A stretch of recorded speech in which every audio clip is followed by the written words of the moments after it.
ربنا آتنا في الدنيا حسنة وفي الآخرة حسنة وقنا عذاب النار ربنا ظلمنا أنفسنا وإن لم تغفر لنا وترحمنا لنكونن من الخاسرين ربنا ذنوبنا وكفر عنا سيئاتنا وتوفنا مع الأبرار اللهم احفظنا من جميع الأمراض في الدنيا وعذاب الآخرة اللهم إنك عفو كريم تحب العفو فاعف عنا يا كريم اللهم ربي اغفر وارحم وأنت خير الراحمين يا أرحم الراحمين ارحمنا يا غياث المستغيثين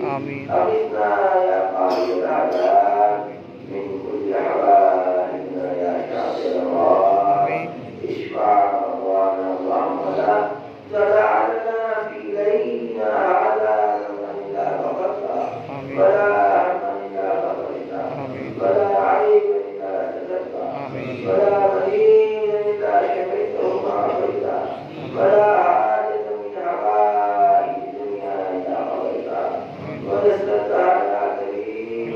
يا رب العالمين اللهم انصر الإسلام والمسلمين اللهم أعز الإسلام والمسلمين وأهلك الكفرة واليهود والنصارى والمشركين اللهم شد شر أعداء الدين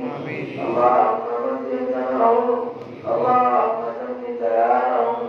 اللهم اجعل أموالهم وأولادهم غنيمة للمسلمين اللهم دمر اليهود والنصارى والمشركين